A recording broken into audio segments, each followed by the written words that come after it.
Sir आपसे मैं पूछूंगी, एक तो आपने इनको इसकी थोड़ी सी वजाहत करनी है जो इन्होंने जवाब दिया है। दूसरा ये कि नून लीग जो है वो उसका भी जब से ये गवर्नमेंट आई है मईशत पे इसका काफी फोकस है, मईशत की तरफ काफी तवज्जो दी जा रही है, लेकिन काफी मुश्किलात का शिकार भी है साथ साथ ये गवर्नमेंट। और अगर बात करें तो आपके अपने कुछ सीनियर रहनुमा हैं जो ये कह रहे हैं कि इंतखाबात में धांधली हुई है और फॉर्म 45 की बजाय फॉर्म 47 के तहत उम्मीदवारों को जितवाया गया है, और इस बात पर कौम भी इंतखाबात को तस्लीम करने को तैयार नहीं है। तो आप इस हवाले से क्या कहेंगे? बिस्मिल्लाहिर्रहमानिर्रहीम। देखें, पहले तो अगर हम बात करें 9 मई की, 9 मई 2023 की, 9 मई 2023 को एक प्लान बना। उस प्लान का मकसद क्या था कि पाकिस्तान को एक ऐसी जगह पे धकेल देना कि इंटरनेशनली तौर पे पाकिस्तान में खाना जंगी डिक्लेयर हो जाए। उसके लिए ये एक ग्रोह तैयार हुआ और वो ग्रोह एक प्लानिंग करके तैयार हुआ। वो ऐसा नहीं हुआ कि कोई घर से बंदा निकला और एहतजाज करके निकला, उसकी पूरी प्लानिंग्स हुई। वो प्लानिंग करके निकला, उसने टारगेट्स किए कि ये कोर कमांडर है, ये जगह है, ये जगह है, ये जगह है। जहां पे फौज की या हमारे अफवाज का निजाम था वहां को टारगेट किया बाकायदा। उसकी वीडियोस मौजूद हैं, उसकी रिकॉर्डिंग्स मौजूद है, उसके वॉइसेस मौजूद है, उसकी सारी चीजें मौजूद है। वहां पे मकसद उनका क्या था? उनका मकसद ये था कि अवाम को वरगलाया जाए और अवाम को फौज के ऊपर हमला करवाया जाए। और फौज के पास तो आंसू गैस नहीं है, वो अपना बंदूक उठाएगा तो वहां पे उन लोगों को रोकेगा तो फायर हो जाएगा, तो यहाँ पे गतम गुतम और वो जो इनका मकसद है वो पूरा हो जाएगा। फौज ने वहां पे क्या किया?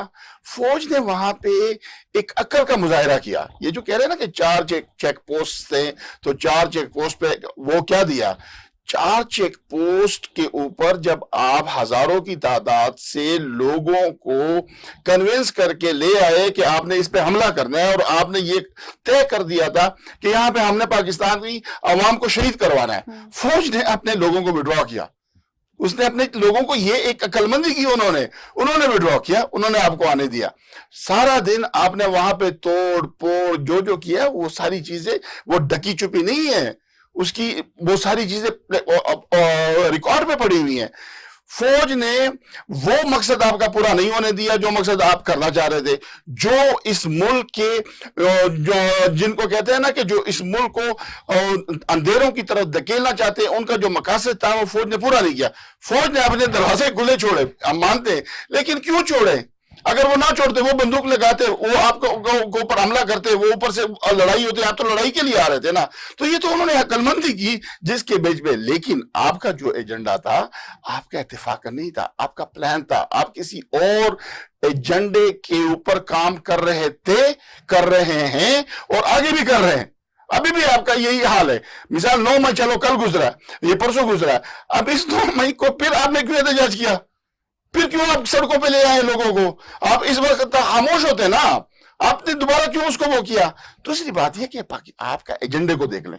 इस मुल्क में जहां पे भी मुल्क को बदनाम करने का कोई मौका है तो वो आप हाथ से नहीं जाने देते। मिसाल के तौर पर सऊदी के खिलाफ आप क्या बयान देते? शेर अफजल का बयान देख लें।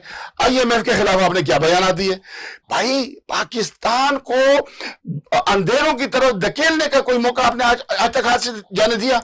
इसीलिए नहीं निकाल दिया जमात से, शायद यही वजह है। देखो, बात ये तो वो तो उनका अपना वो है, लेकिन बात हम ये कह रहे हैं कि ये तो सारी चीजें रिकॉर्ड पे, जहां पे भी पाकिस्तान की बेहतरी की बात हो रही है, जहां पे भी पाकिस्तान को कमजोर करने की बात है, वो कौन कर रहा है? वो आप कर रहे हैं।